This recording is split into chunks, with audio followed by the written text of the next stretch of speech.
Hello legends, welcome. Morning Rares back here with another of my Learn With Me series. So these are the OVEREXPLAINED HAVOC 40 runs. This time we are playing the Archivum Sycorax map, so yay books, yay reading. And the modifier list we have is the Encroaching Garden and Rampaging Enemies modifiers. Now guys, I've covered these in quite some detail in prior iterations of this series, so I will just breeze over them and just call out very quickly what they do and essentially what we're watching out for. So starting with Encroaching Garden, some enemies will be marked with a purple or a pink modifier, dependent on your specific flavor of blindness. Essentially what they do is these purple enemies, they will pump out a significant amount of healing to literally everything around them in a 5-meter radius. In addition, the purple enemies have some pretty beefy stagger resistance. So when we look at Garden, we're essentially thinking we need to hard focus down the purple targets, but also, let's say you're fighting a purple crusher, we need to be aware that that particular mob, the purple one, is going to be harder to stagger than normal. So where normally you might expect to stagger a mob out of a, like an overhead when they're winding up, may not be possible. Okay, so big watch out. They heal everything around them, but also they themselves are harder to deal with. And we have rampaging enemies, so certain enemies will be marked with an orange visual indicator. And whenever you kill the orange mobs, essentially they spread a damage resistance buff to the mobs around them, stacking up to 5 stacks in totality, and this can give some pretty serious DR to the enemies that you face. Okay, so definitely watch out. Now the combination of these two modifiers is problematic. Honestly, this reminds me of the old school, it's not nearly as bad, but this reminds me of the old school like Encroaching Garden and Contaminated Stims, as an example, or Rotten Armor with Encroaching Garden. It's in that kind of vein, right? It's basically making everything we fight much tankier, more dangerous, but also adds a significant amount of longevity to these Nurgle blessed bastards. So when we face this, we know that we're going to face more pressure, but also that we need to be hard focusing down the purple targets, the Encroaching Garden blessed targets. Blessed, I say cursed, otherwise the Inquisition might come after me. Just looking at our team composition then, so we have Galahad, who's playing our typical Burn Psyker with Shriek. Gala is the anti-everything guy. He brings a lot of AoE, he brings a lot of damage, and he brings some pretty meaty boss damage as well, because he's running the Inferno stuff. We then have Keggy Boy, who's playing our Shout Vet, and Keg's running Voice of Command, Crack Grenades, and the ever-important Survivalist Aura. Now the reason that Keg's brought cracks here is to help hard focus down the Encroaching Garden mobs, right? If there's a purple Bulwark or a purple Crusher in a mob, he has the tools to really quickly remove that from the game. Now his loadout is arguably the strongest vet loadout that currently is going, with a power sword and a plasma gun. We also have Corvus, who's playing a Cord Claw Skitari with the Medicaid Server Skull. Looking at his loadout with the weaponry, so he's taken the Agni Shockmaw and the Blast Pistol. Just the fact that he's taken the Shockmaw tells me he's running quite heavily into the Electrocute condition, status effects, whatever you want to call it. So he's bringing some pretty substantial boss damage, or burst damage, I think is more appropriate to say. So again, he can really help us burst down the Encroaching Garden targets, and the Claw is fantastic in tearing the souls out of all the bosses that we'll face, which is great. And lastly, we have the lovely Issa, the Zealot, which is what I'll be playing. I'm running I don't know what keystone. I assume either IGA or Martyrdom. We'll find out when we start playing the game. But I'm running Book with the Benediction Aura, with a Relic Blade 2 and a Bolter. Again, a pretty meta Zealot loadout. My role in this composition is to fight stuff in melee, to help pick specials, as is everyone's role really, but also to relieve pressure and to take space with Book, with Chorus of Spiritual Fortitude. Okay, so that's the intro piece done. The loadout will play very shortly, and as per last time, look, I will stop, add comments on decision making, positioning, all that kind of good stuff. If you've watched one of these before, you hopefully know what to expect. All right, let's get going. Just going to turn the volume right down, guys, as per last time. Not enjoying ramp. Hurts.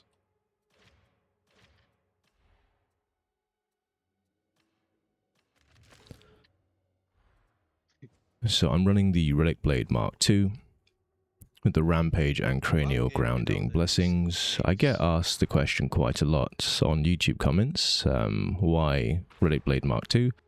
The answer is purely moveset, right? The Relic Blade Mark II and Mark X both have very similar performance. It's just I prefer the flowy, more combo-orientated moveset of the Relic Blade Mark II. Also, for those people who are playing Zealots and I guess want to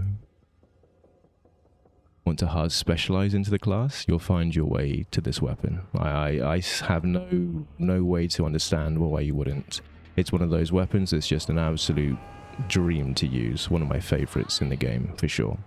The fact that it's also one of the stronger weapons in the game is also it's also just cherry on top, I guess. Alright, so I've just jumped to the very start of the video, and as per last time, look, we have a long corridor ahead of us. When we have better line of sight, I'll pause the game and talk about sort of what we're thinking decision-wise, but also the boss triggers we're trying to trip and deal with. You can see here, just jumping into this corridor, already we see a lot of purple blessed or cursed, depending on which side of the fence you sit on, mobs. And where we can, ladies and gents, we want to try and take these out as the priority, because we understand that they are pumping out healing to everything around them. The longer they stay alive, the more problematic they are. Alright.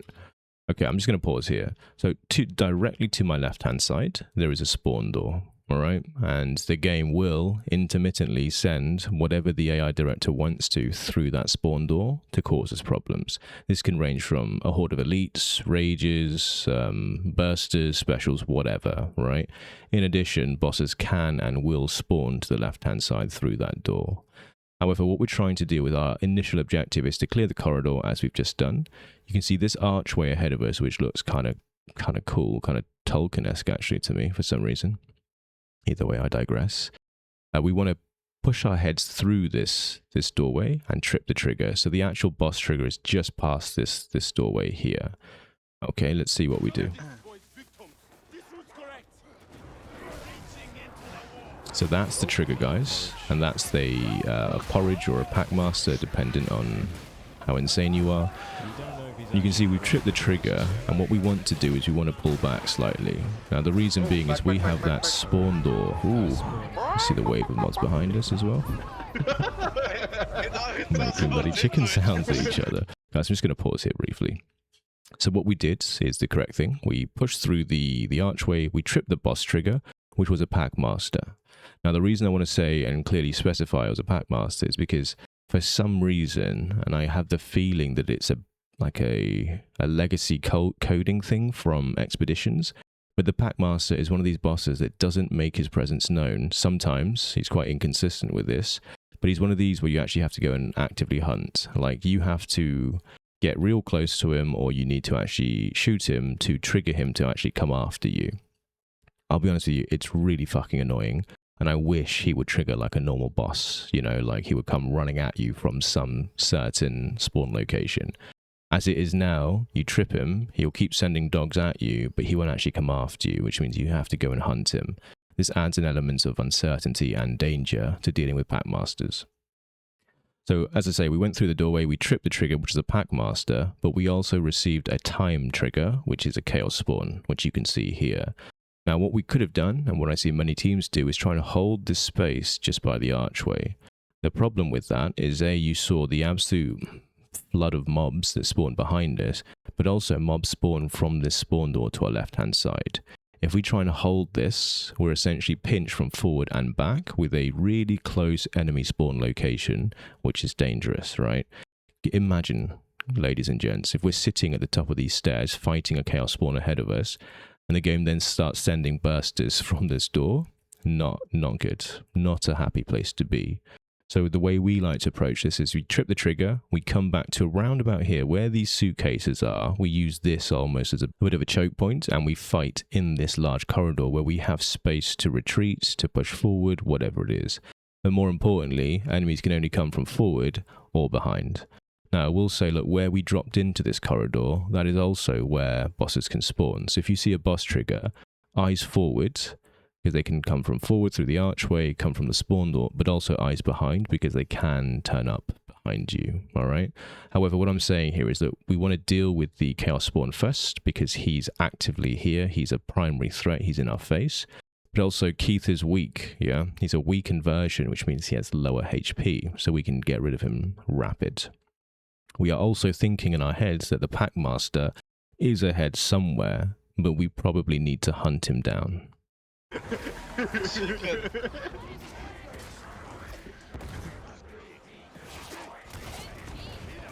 Just for those unaware, let me just cover this. So we also have a Beast of Nurgle trigger, so a Sally, and that is another time trigger. And guys, just when I say time trigger, know it's literally based on the duration, like time elapsed in the mission, or the number of elites or specials killed.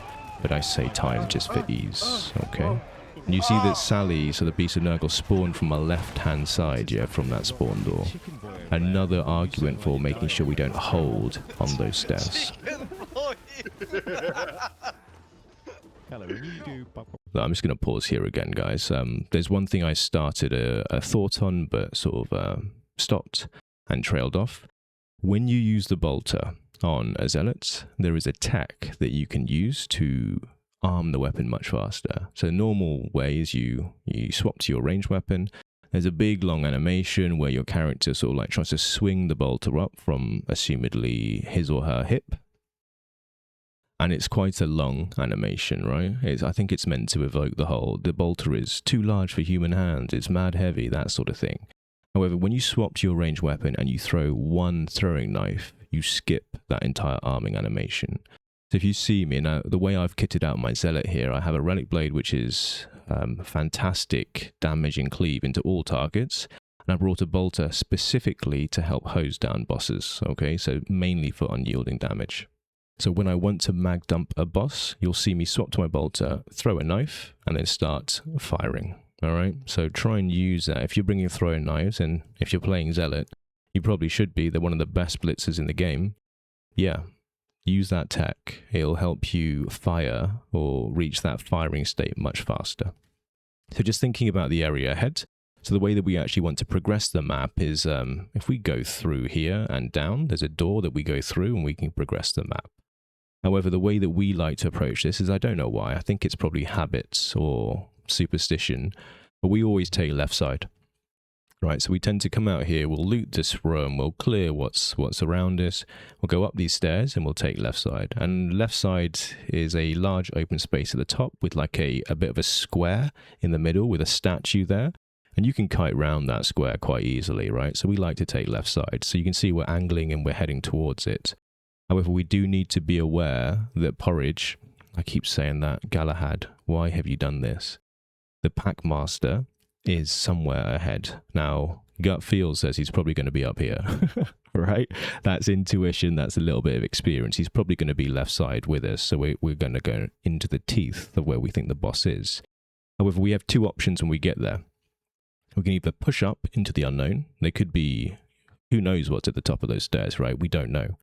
So we can push up into the guts of the area and basically just clear it and deal with a Packmaster plus the ambient mobs. Or if he is there, we can pull him and pull him back into safety, right? I think if you wanted to approach this from like a cautious / as prudent as possible position, you trigger the Packmaster, which, P.S., Fat Shark, he should just fucking trigger himself, yeah? Like, why do we need to find him? Just send him out like every other boss. Anyway, we move on. We want to trigger him, we want to pull back into safety, and we want to fight there. What? Does your mustache, like, go up?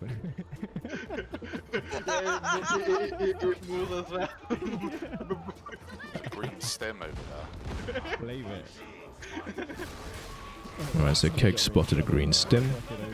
But again, we kind of want to keep to the game plan. Push left side, clear the top, and then as we loop around, we can loot everything that's ahead of us. Alright, I see dogs, and there he is, right? Now, the nature of this guy. Ooh. We can just sort of like slow kite. Just Okay. this is great. Yeah. Guys, in Havoc, the game is incredibly dynamic. But essentially, we've strayed slightly out of position here. Well, look, we triggered the boss, and what Gala has done is shove forward to try and take the space at the top. Now, this is probably my bad for not being clear, like really, really explicitly clear about what I was doing, or what I wanted the team to do. But he's shoved forward, and he's immediately been dogged by one of the 6 or 7 dogs that the Packmaster comes with.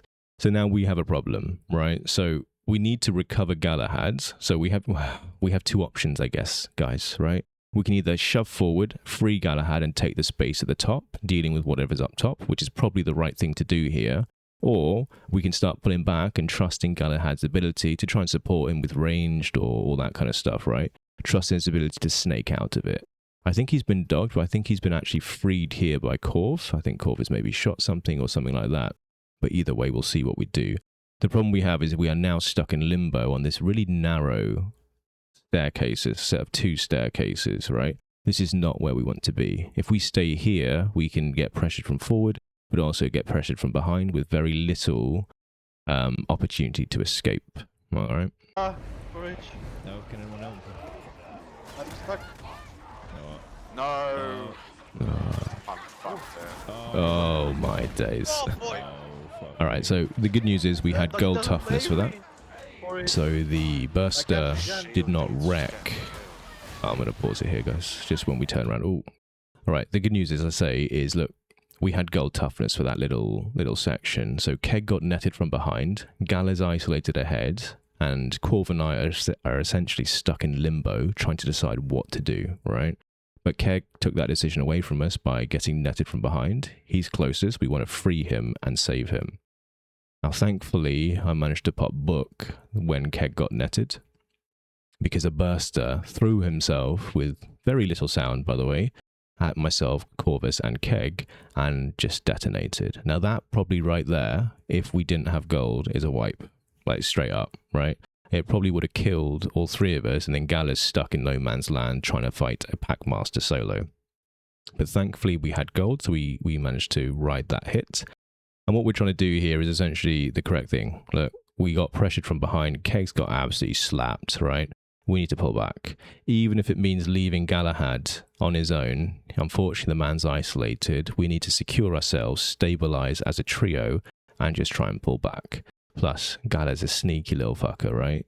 We trust in his ability to sneak and eel out of situations. I'm sure he'll be fine. What a horrible mechanic this is. But yeah, we have a wave of Horde plus Specialists, Bursters, Gas Bombers. We need to get out of here. We need to get to safety. And a bunch of elites spawning behind. Keg is very low. I have 5 seconds left for my book. I need to try and relieve some pressure from him or he's going to die. Oh, and there it is.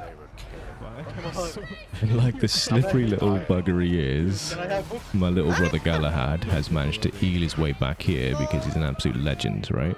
This, guys, is where we should have fought to begin with, right? We should have just pulled back the second we had the Packmaster aggro and just fought here, where we could pick the ground.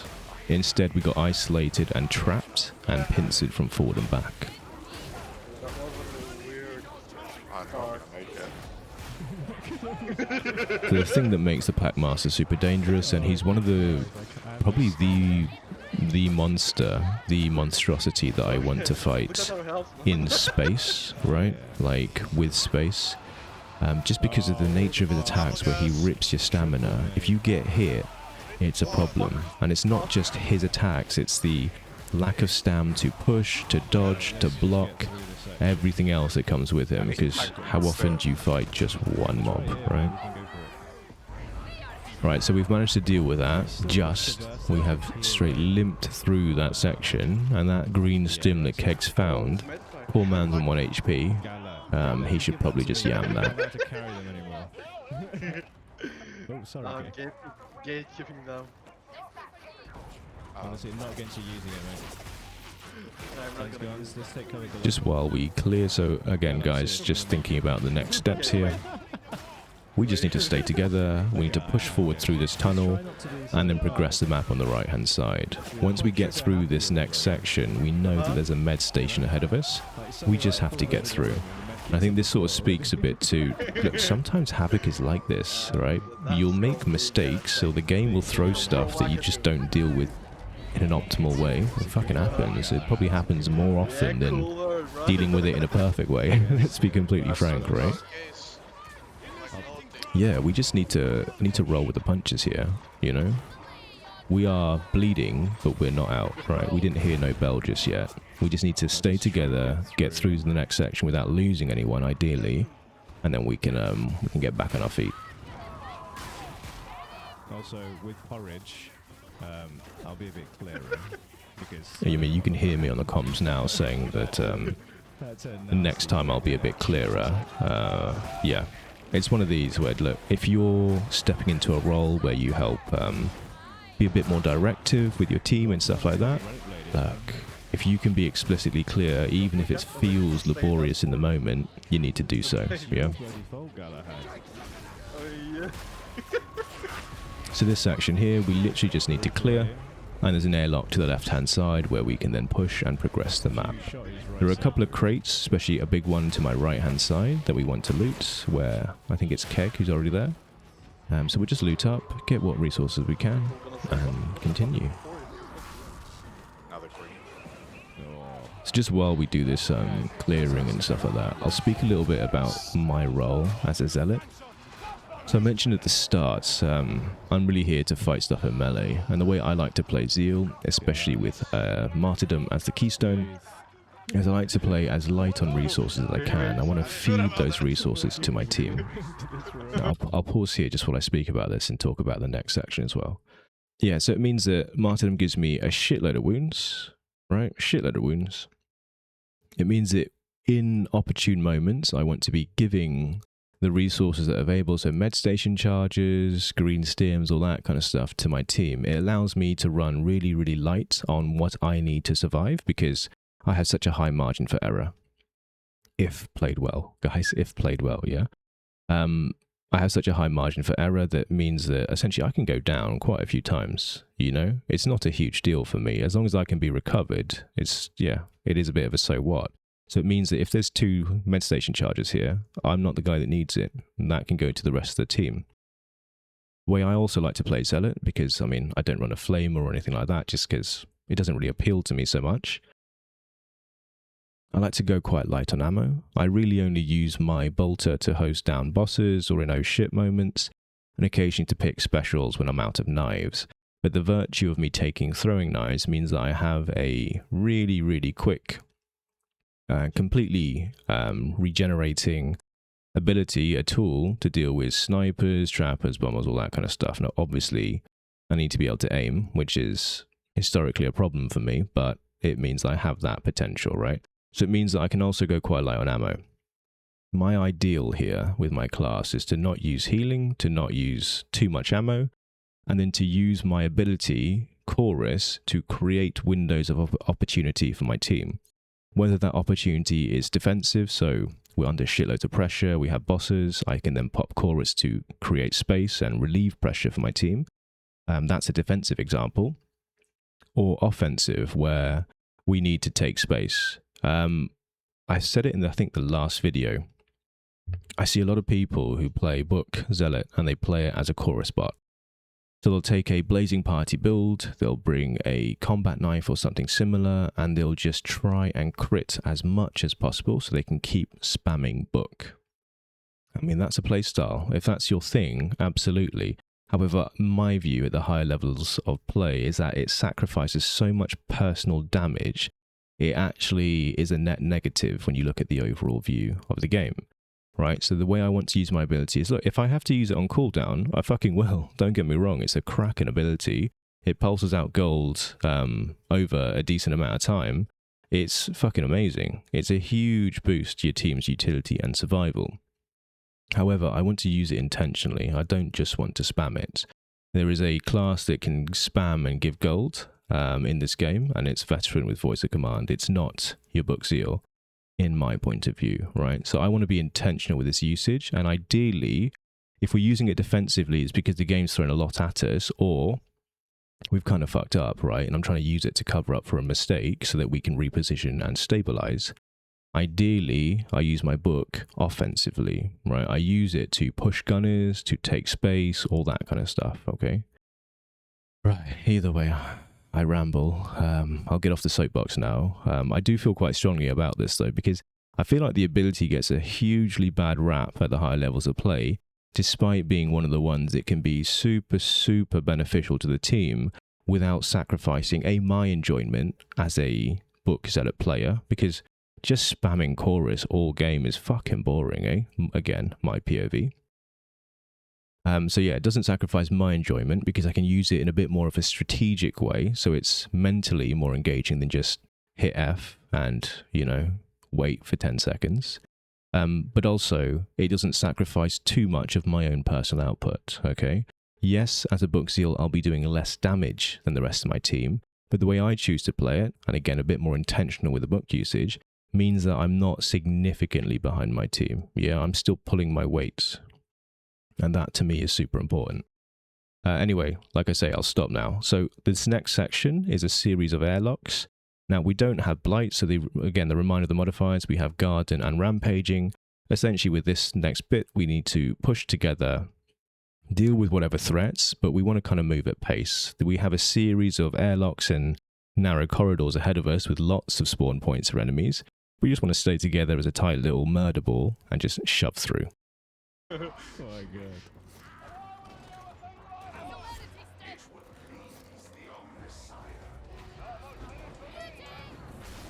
Alright, we want to move at pace, but not like what we just did there,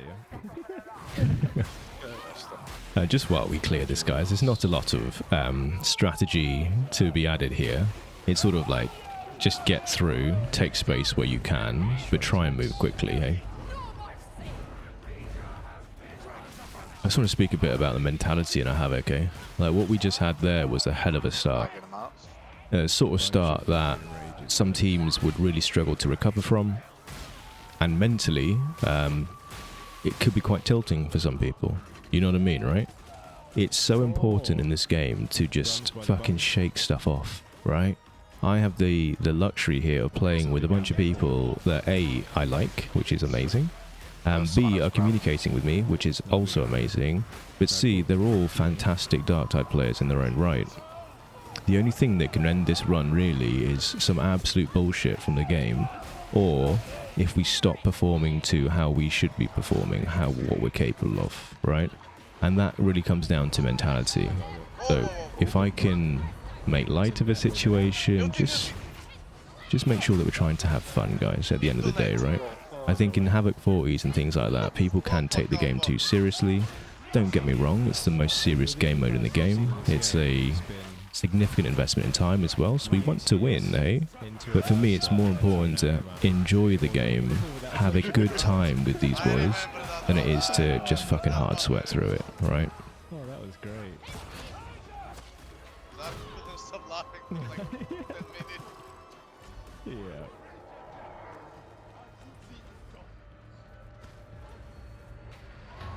Let us out. Right side.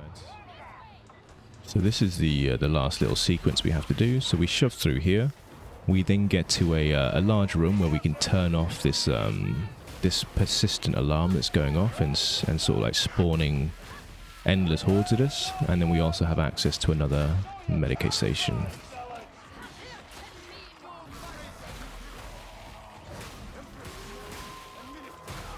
And just while we're clearing, guys, I fucking love the Relic Blade. For any Zealot players out there that seem to be maybe perma-stuck on Combat Blade or Dueling Sword, I highly recommend giving the Relic a go. It's a slightly slower weapon, but it's not super slow, right? It's also incredibly strong into all targets, and the cleave the empowered mode gives you just, yeah, it's just chef's kiss. It really is a beautiful weapon. Lots of guns. So you see the usage of book here, right? Now, we could have face tanked those guns. I still have passive. But we drop book just to suppress them so we could dive them.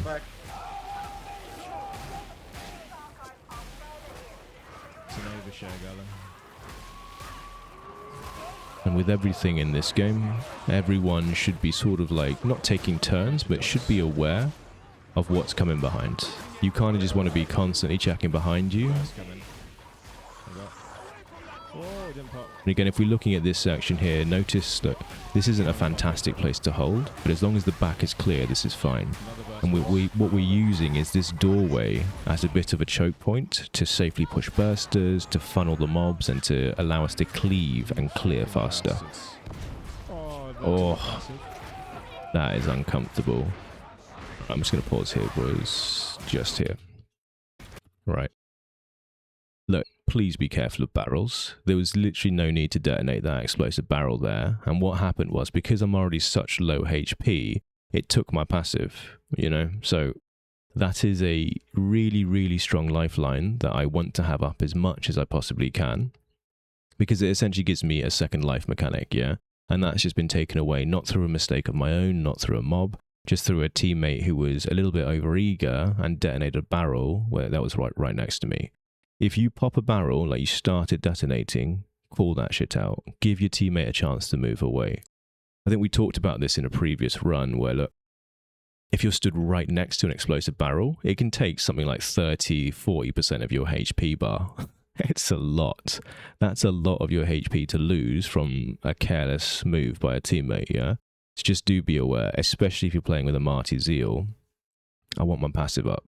It allows me to play with a lot more aggression, and yeah, not having up means I have to play much more passively until it comes back. Okay, so just as a bit of a watch out. Now this next section, guys, is super, super dangerous, all right? So essentially the way this works is, look, there's a trigger as we move through this door. So we'll trip a boss trigger or potentially trip a boss trigger. You then have a long corridor and then a corner that then leads out into this large room ahead of us, right? There is a bunch of, there's like a gate, there's like a fence to the left-hand side where mobs will continue to spawn. You can see here we're also being flooded from behind. So this section, just take it slow. Your safest place to fight is probably back in this room. So honestly, you see where all these mobs are, these rages. Where we came in up those stairs, if we have to, if we're under significant amounts of pressure, what I'd want the team to do is to clear back and hold that ground there. And the reason I say that is because this door here where it says HL49 blah blah blah, that is a spawn door where mobs will keep flooding through. Similarly, if we get a boss trigger here, so we come through this door, we get a boss trigger, the boss can often spawn through the spawn door. You don't want to be stuck on this little platform fighting mobs from the forward when a Beast of Nurgle, a Chaos Spawn, whatever the boss is, comes running at you from behind with bad intentions, yeah? So just be aware of that. This is a dangerous section. Take it slow. Also, fuck that guy. Fuck you, Reaper. So you can see here, we're under pressure. So I've just popped book to give us both gold toughness, some stagger on the mobs, but also 20% damage, right? So it helps my team clear faster, which is fantastic. The boss trigger, you see he's come from behind. So immediately the team is positioning a bit more into favourable ground, which is exactly what we need to be doing. Nicely done. Oh, my fucking other half's cooking. It smells actually divine. What a fucking legend she is, mate. Shout out to my other half for being a legend here. Alright, so we dealt with the time trigger. There was no actual boss trigger, so we've just pushed and we're now holding this corner. If you think about this next section, guys, and again, when I'm facing forward, I will pause. If you think about this next section, right, so the way we progress is essentially at the very end of the room on the left-hand side, there's a doorway. We want to get through that. But we have a big fucking open room with an unknown number of enemy elites, gunners. You can see someone's pinged a Reaper here. Like I said earlier, this is a dangerous spot. And this section of Sycorax, we're always fighting on two fronts. We have mobs coming from forward that we're trying to pull and clear, but also mobs flooding from behind. The game also loves sending specialists and disablers from behind, so just do be aware of that. Now, where we are now is probably one of the better holds. Yes, you can get pinched from forward and back, but that's just a given for this part of the game, right? So what we'll do if we need to, we'll try and pull what we can. We'll hold this corner where we're stood. But if shit gets really, really bad, we want to clear all the way back into the room we just came out of, right? We're sort of like, this is where we would like to hold. If we get forced off it, we pull back to the prior hold, if that makes sense. Like a Reaper conference, right? I mean, look at that. Look at the state of that. The number of guns, purple guns as well ahead of us. Like, what are we doing here? We can't just bum rush that. I mean, like, we can, but we'd have a meeting with the Emperor far sooner than we'd like. Also, I said take our time. I saw you just run. So again, as I was saying, this is probably one of the better holds because it gives us some cover from the absolute bag of shit that's in the room ahead of us. But notice how much is coming from behind. If you hold here, you have to be aware of what's behind you. And no, if it's a bunch of elites, that takes priority. In these sorts of situations, guys, make sure your retreat path is clear first and foremost, yeah? Now, just while we're clearing some shit, you also notice the way I'm managing my heat, the heat meter of my relic blade. So if the relic blade overheats, so if you let that fill up to the very, very max, it will lock out the blade, so I can't activate it again for a set cooldown period. I forget how long it is. What I want to be doing is essentially activating it using the blade in its empowered mode, but then cancelling it just before it overheats. Alright, and an easy way to do this for the mouse and keyboard players is just to quick swap. So you just swap to your range, swap back to your melee, and you'll turn the blade off without going through that activation or deactivation animation. So we pulled what's in the room, we push forward with book, and now we're holding the left side. And again, this is typically how we like to approach this section, but just do be aware, if I pause super quick here, this is a spawn door, right? The game will continue to send specials, all that kind of shit from the right-hand side. But also when I was facing forward, like how we progress the map, that's also where we essentially want to peek, pull mobs, and clear. Now the weakness of being in this part of the map is obviously we're on a narrow walkway. If we pull back, we need to pull back with intention and together, yeah? Otherwise we'll get trapped and pinched. Oh, Reapers here, where's Reapers?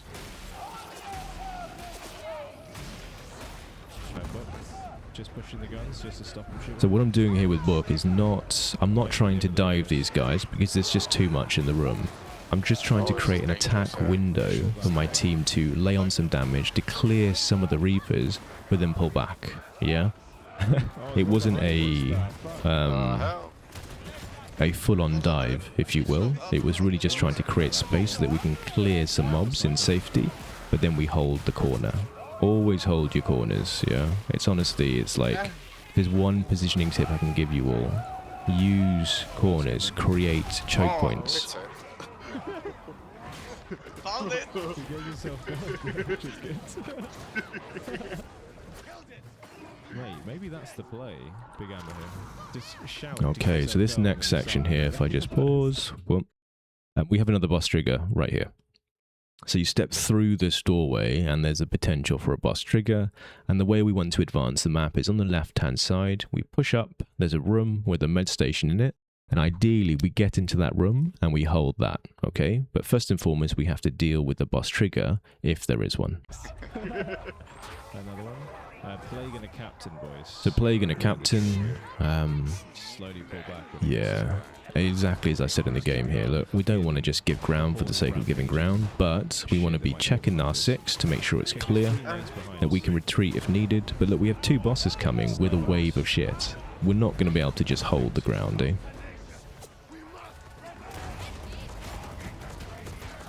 And one thing I've started doing, something I have been doing for a while with my team, is that when I see a lot of stuff on the way, so we have a boss trigger or there's just a fat wave of elites on the way, I try and give them clarity on, look, if stuff starts getting really, really pressury and intense, this is where we go. So there's almost like, they're almost forewarned, right? Like forewarned is forearmed is a common saying. So maybe not common anymore, but anyway. There's some wisdom in that, right? If these boys know that when they're pressured, we retreat a certain direction, we can all go together. It takes that decision making out of the equation, you know?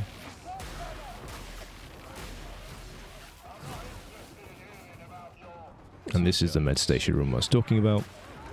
We have another trigger ahead of us. Look, when I have clear line of sight down the corridor, I'll call it out for you. Okay, so we're in the med station room. Mobs can spawn obviously from forward. There's a little fence and they can jump over here, and they can continue to come from behind. The trigger point for the bosses is up here. So you walk down this corridor to the left-hand side. There's some stairs going down. Go down the stairs, and that's your trigger point. Again, we have a long corridor that if we were to hold this, we can get essentially pinched and pincered from forward and back. We don't want to be there. So if we can, guys, what we want to do is clear this section, clear what's ahead of us, trip the trigger, and pull the boss back here. All right, this med station room. It gives us a much safer, much more open space to fight, and that's ideally where we want to hold.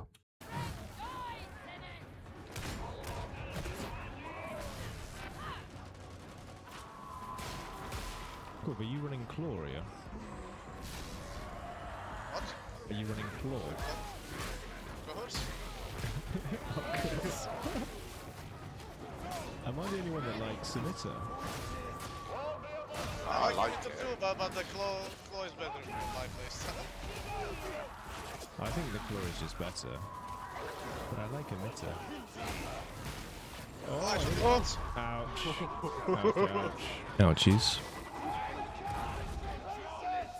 My brothers and sisters that play Zealot, if you have your passive popped, your primary intention needs to be to deal some kind of damage, ideally melee damage, to something, just to trigger the healing from your Holy Revenant, or was it Until Death? I forget the name of the passive. Yeah, otherwise you popped your passive, you're on 1 HP and you're in danger, right? So if that happens, try and hit something just to trigger the healing from your second life mechanic, okay? Now in that situation, look, like I said before, I glaze these boys. They're good players, but everyone makes mistakes.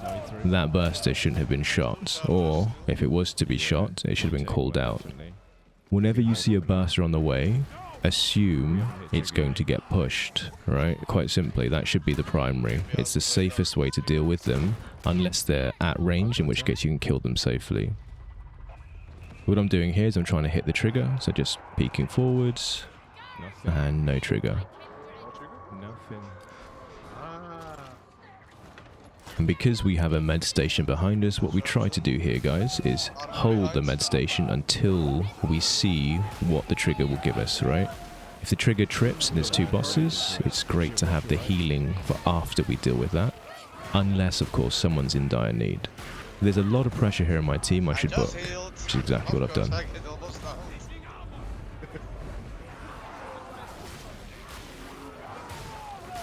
Alright, just positioning wise, guys. Big wave of purple armor, right? Constantly checking behind to make sure the back is clear, but also positioning a bit towards where if we need to retreat, this is where we retreat, yeah? It's like, it's not a turn tail and fucking run away like Brave Sir Robin. It's a more considered tactical retreat, so it's like a fighting retreat. You know what I mean, right? We're giving ground so we don't get pressured, but we're not turning tail and legging it. Now, there are times for that, and this is not one of them. Now, as a Zeal, just thinking about my health state here, because I think this is important. I've just popped my book. So everyone has 20% more damage. Everyone has gold toughness, which is fantastic. However, I had my passive popped because of an over-eager teammate shooting a burster, right? So I have 30 HP, which isn't fantastic. However, I'm thinking about my passive here. My passive is almost back. It's probably about, what, 10, 15 seconds away from coming back. If I play carefully here, my health doesn't matter, right? As a Zealot, guys, you're essentially, or this build of Zealot, should I say, you're essentially a bruiser, right? And you can use your passive as a second life mechanic. It helps dictate how aggressive, how passive you should play in the moment. And because I have no passive in low HP, this is one of those instances where I want to be quite passive in how I play, yeah? So I want to be doing damage. I'm not going to hide in the corner, don't get me wrong. What I'm saying is I'm not going to put myself at unnecessary risk because, look, if I go down, it leaves me on 1 wound, which means I then need to use resources, which I'd like to avoid. Oh, that's some tanky crushes. Yes. I think just keep back on this. I couldn't melt down with the red. I heard, I know you said melt, I heard mount. I couldn't melt all the hordes with the red. Alright, passive back up, start holding W key.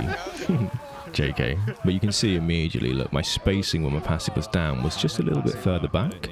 I'm not trying to put myself at risk for unnecessary attack windows.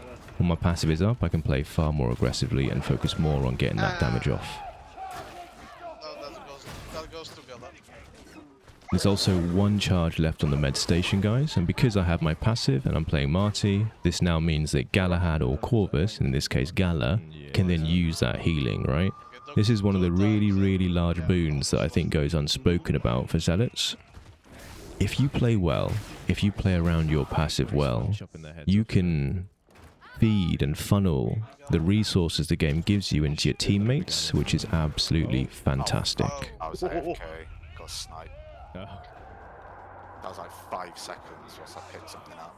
oh no. What did you drop? Just get my Your butt plug. listeners. Yes. Just going to pause here very briefly, guys. So we pushed forward, we worked out there was no trigger, we cleared the wave that came, and now we're pushing forward, okay? So this room here, there's a big chest here, and a big chest behind me that's always worth looting. I do want to call out, this is a spawn door, and I see this too often, so I do want to mention it. Teams get bogged down in here. Try not to hold this room, because essentially mobs will come from forward, and they'll also come out of this door, and what can often happen is people get pressured, and they find themselves in this back end of the room. This is a death sentence, right? This is not a good place to be, because you have no escape. And typically it's driven by greed, because look, there's loot here, right? You tend to get funneled into here to loot it, and then look, a bunch of shit spawns, and suddenly you're stuck in the back. If you find yourself under pressure, just get out of this room. Hold the open bit behind us, right? Pull back down the corridor that we're at. Whatever it is, just try not to get stuck here, right? This is danger zone. I use the sim brushes. Guys, let's not get trapped in this room. Towards the stairs and clear back, yeah? And that's Sailor Boy. Yeah, it's a little. Like you just Books jumped up, books down. up. And we have a burgle. 2 bursts in. Alright, we have a Beast of Nurgle spawn. She's weak, she's ahead, clear line of sight. Look, this is literally, she poses no danger to us. I do want to call out though, guys, I mentioned in a previous iteration of these that I firmly believe that Poxbursters are the most dangerous enemy to you and your team. Oh. And I maintain that. They're absolutely god-awful, right? Sometimes, guys, the game will send 2 bursters at you, and they'll be the perfect distance apart from each other, and it is very difficult to deal with both of them safely. In those instances, use your abilities. Sometimes it's worth using your abilities just to guarantee the safety from the bursters. Like in that situation just then, we had 2 bursters from the from our right-hand side. I popped Book just to make him fucking go away, right? It's not worth running the risk of that going wrong, yeah? In and out 10 minutes, we said, yeah? So this next section, guys, I'm just gonna pause here very briefly. Look, what Gala's just done here is exactly what we need to do. The number of times I've seen people leave this barrel, which sometimes can be an explosive or a fire barrel, active, and it just gets popped at the wrong moment and people go fucking flying. Yeah. When you approach these sorts of areas, guys, you know, where there's a really high chance of getting ledged, you know, there's a barrier, but it's not very high. Just get rid of the barrels early. Yeah. Before they can become a problem, just get rid of them. But in this section, what we want to do is we want to push forward and we want to hold this top platform here. Mobs will continue to spawn behind us where there's a spawn door, and they'll flood from forward. But we ideally want to take this space and hold it. Yeah, Just just 'cause, get you know. And as a Zealot, look, I'm in the front lines here. If I need to, I'll book just so we can secure that space. But pressure is light. Doesn't look like we need it. The Rager went past us. I'm coming back to you. Oh, It's clear up here. right, nice. Some crushes of heads. Whoa! Oh, okay. A bit of an overreaction, but that was driven by my concern for my dear Craig. A clench fart, you know. You can see the team is popping barrels before we get to them. We're pulling what's ahead of us, and then we're dealing with them on our terms. Notice again, we're holding the corners, right? It just makes it so much safer to deal with bursters and the like. A lot worse.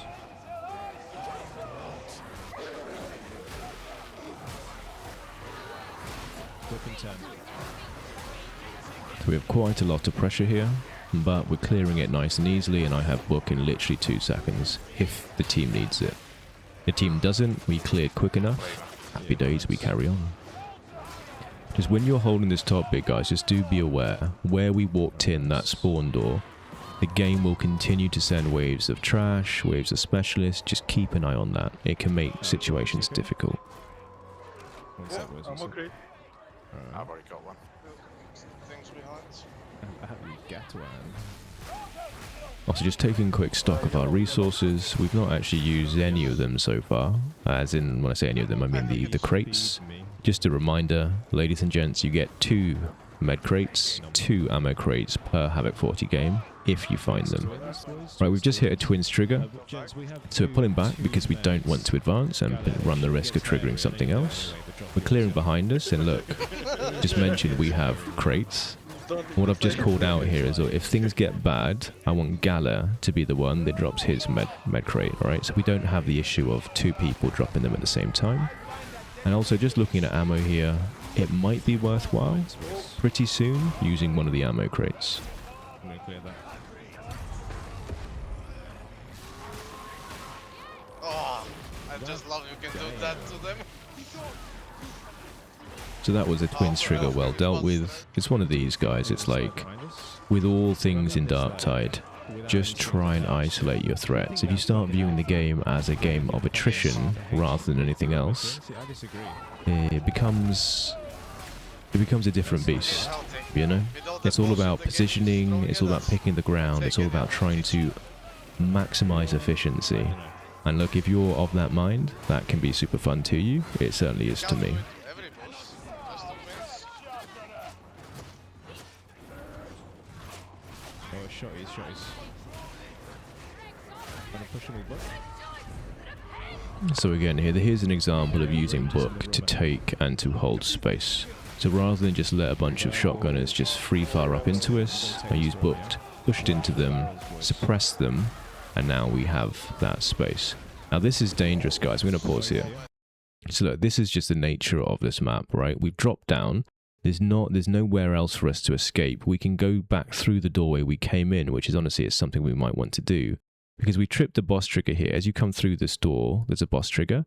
And we have a Beast of Nurgle and a captain. Now, fair warning, guys. In Havoc 40 Encroaching Garden maps, every single captain that spawns will have the garden buff. Or curse. Again. Sorry. Inquisition. What that means is fucking Oriole the Blighted here, which is the worst name in all of Warhammer history, I'm sure. Oriole is pumping out healing to everything around him. He's also come with Sally, Big Sal, Chunky Sal, who is just a HP sponge of a boss, right? What we want to do here, guys, is we need to kill Sally quick. Also, thinking about our resources here, ideally, because Sally's puking and her little snail trail that she leaves when she slithers around is going to be dealing corruption damage to the team, we want to be dropping one of the med kits just to try and combat that corruption, okay? So, hopefully, in the next couple of seconds, you'll hear me call out to Gala to drop his medkit. Potentially, Corvus should drop his ammo as well, just to feed him some bullets and to feed Keg some cracks to try and deal with this. So this is a really dangerous situation. We have a really tanky, with a regenerating shield, captain who is healing everything around him with a fucking immovable object that is Sally. Okay, this is dangerous. We need to kill Sally rapid. In addition, it might be worth me considering popping my yellow stim just so I can help relieve some pressure, give some protection to my team, but also importantly, give them that 20% damage. Keg throwing cracks the 20% damage buff is pretty tasty, right? But again, super dangerous. The team needs to pour all their damage into Sally so that she becomes a non-issue. Yellow stim is popped. You can see I'm fucking recognizing that this is not good. This is dangerous, right? Yeah, gotta just dump your meds. The med goes down. Honestly, that probably should have been dumped a bit earlier. I should have called for that earlier, given the state of the game, but it is what it is, right? Oh, that pew. And guys, look at how much corruption damage. Fucking Keg's getting gobbled on by Sally. Fuck. It's kind Oh, of she's fun. taking me downstairs. Just for people who are unaware, when Sally eats someone, the way this mechanic works is if she pukes on you, she puts a speed debuff on you, right? Once she's puked on you, she has the potential to eat you. So if you're too close, she will target you and she'll grab you and just nom you straight down. She'll then hold you in your belly and try and slither away. It's such a fucking annoying thing, guys. It's so annoying and it feels bad when it happens to you. Yeah, she'll try and slither away and essentially keep corrupting you in her belly. If you put enough damage into Sally, and the big onus here is her weak spots on her back, the giant pimple, you put enough damage into her, she'll drop the person that is eaten, or if you stagger her like with an Oggy charge or something like that, right? So because Keg got eaten, we poured damage onto her, managed to free him and stabilize. But guys, in this map, bar the very start of the map, that's probably the most dangerous that it's been so far. Alright, care the guns, gents, lots. So here I'm using Book to take space, to suppress these guns and give us a clear path forward. Good Christ. Rages.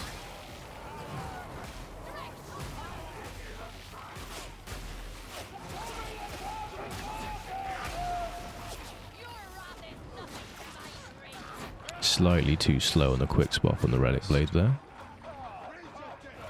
Ah, what the fuck? Okay. I wasn't expecting that. Rager.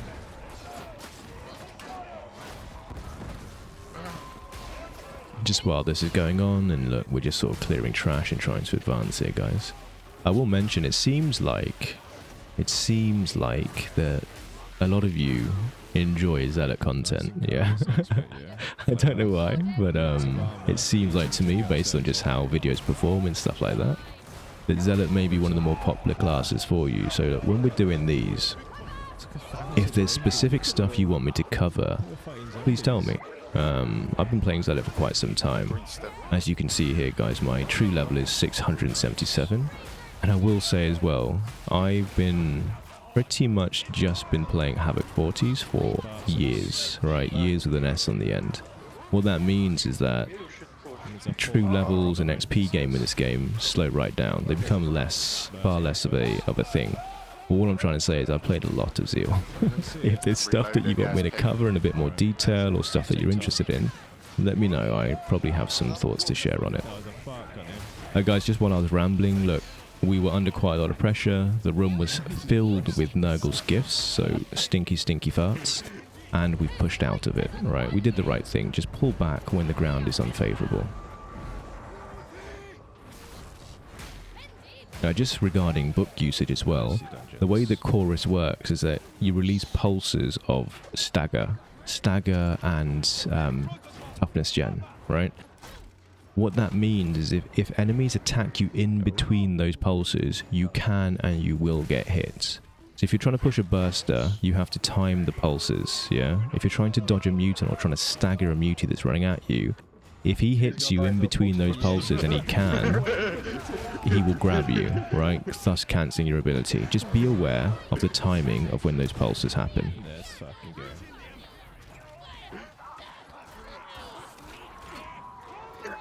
Alright, that was pretty well done, that entire section. Just when the door opens, I'll pause. So guys, this is the end section, the end event of Sycorax, and what we have here is essentially a really large room where we need to follow a service goal and do a bunch of scans. And it will culminate with us coming back here and essentially pushing this button where this little, I don't know what you call this, pagoda type thing is, and holding this area before we can then skedaddle and leave the mission. Because of our health state, guys, what we should be doing here, and the fact that I have book, just punch forward, get Keg some healing, and then obviously we can then start the objective. There's no point running around trying to loot up. Just get healing, get safe, get secure, and then we can deal with what's next. We don't need it. First. Oh, what the fuck? Oh my god, they went past. Ooh, Fuck. I'm not sure what happened behind me there, but it sounded like it was squeaky bum time. Yeah. So in this situation, Keg should heal up. Whether I heal or not is up to me. I'm a Marty Zeal with passive, so if I choose to play on one wound, that's, you know, that's on me.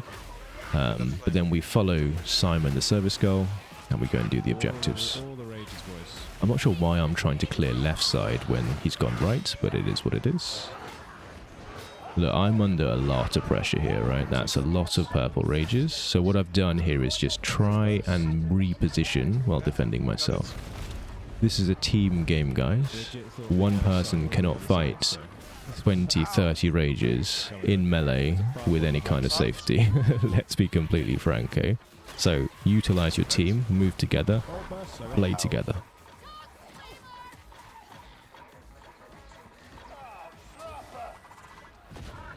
Whoa, whoa, whoa, what was that? Where's he going? He's going down. So again, just following little Simon here. He's taken the underpass, which is probably one of the more dangerous scan areas. But with all these things, just move together. Trust in the Emperor, and you'll get through. Just one little tip. You see this little section where we're at, where normally like 1 or 2 scans will spawn? Try and do that first, because this is where you get flooded with the most enemies. Just get this done, and then you can push forward in advance.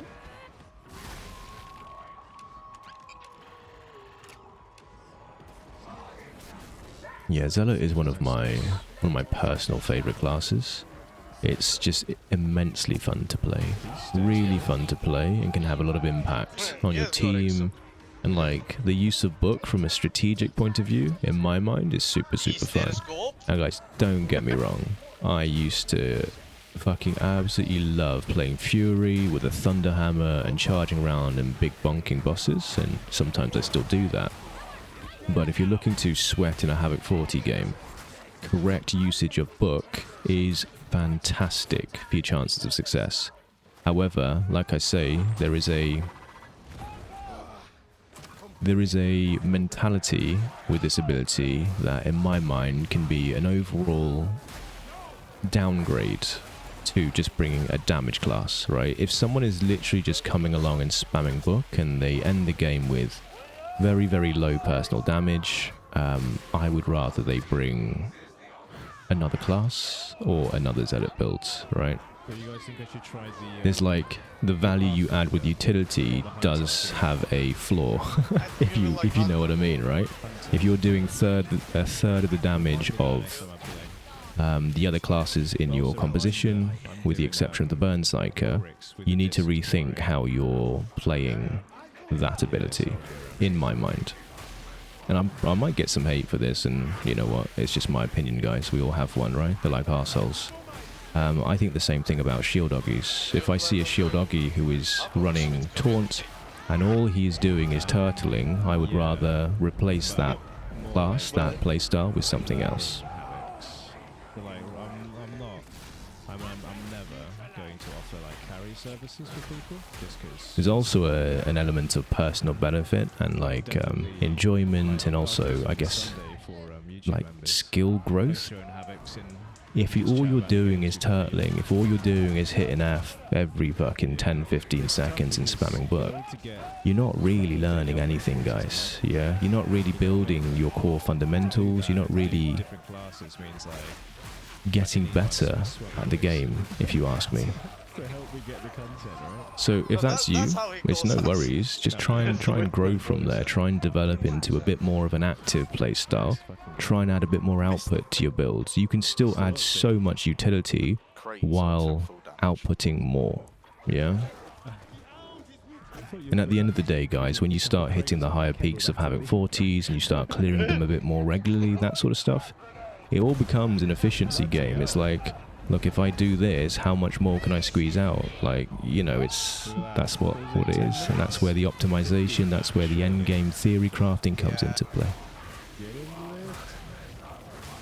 GG, boys, well played. All right. That was a pretty good, pretty clean, bar a shaky start clear of Sycorax with some pretty difficult modifiers. Now, as per last time, guys, I'll just cover briefly the scoreboard and just finish with some closing thoughts. So, again, we look at, just at the start, because it's at the top, we look at ammo taken and wasted. Corv took quite a lot, to be fair. But as long as Robbie's chill with that, that's absolutely fine. But you can see here, look, Galle, he's a psycho, he doesn't use resources bar healing, but I didn't take a single drop of ammo. Now, I'm not saying that's correct, but I'm saying what I've managed to do here is to play in a certain way that feeds more resources to my team, which is something that I personally enjoy when I play Zealot, okay? Looking at damage taken across the board, look, we did pretty fucking well. We had a pretty spicy start where we copped quite a lot of damage. But again, I'm playing a Marty Zeal, so just looking at my performance in isolation here, I'm pretty pleased with just taking 200 damage, no HP stations used, all good, right? Downs and deaths, bar the start, which is where most of this happened, we did pretty fucking well. The team played really well. We dealt with the threats very, very efficiently. And looking at total damage here, again, with all these guys, ignore the Burn Psyker, he is in a class of his own. In comparison to a crack grenade vet and a Skitari with a claw, dealing 900k damage is not bad. And you can see, because of the way I've chosen to play this class, because of the way I like and enjoy playing this class, all of my damage is in melee, and I did not so much range damage, but bear in mind, guys, I took 0 ammo, right? Looking at the damage into various types, you can see here, looking at elites, specials, and bosses, look, pretty low, but not significantly lower than everyone else. What you have to understand is when you're playing Zealot, so when you use book, guys, you're buffing your team, you're creating windows of opportunity to move, to reposition, or just to create breathing space, but you or yourself, you're not actively dealing damage while you're channeling book, okay? So you expect your output with this build to be slightly lower. If I was doing, for example, 300k damage and the rest of my team is doing 4x what I'm doing, that's when I kind of need to look at myself and go, how am I actually playing this? What am I trying to achieve, right? If I'm trying to core a spot and I enjoy that, well, all power to you. You know what I mean, right? I just think there's a slightly better way, a bit more of an efficient way to play that play style while still dealing some kind of output on an individual level. Either way, guys, I fucking ramble. It's still quite early in the morning. Look, I hope that was useful. As with all these things, open to feedback, open to suggestions, open to requests on builds, classes, all that kind of shit you want me to cover. All right, guys. Hope it was good. Take it easy. Wishing you all the best.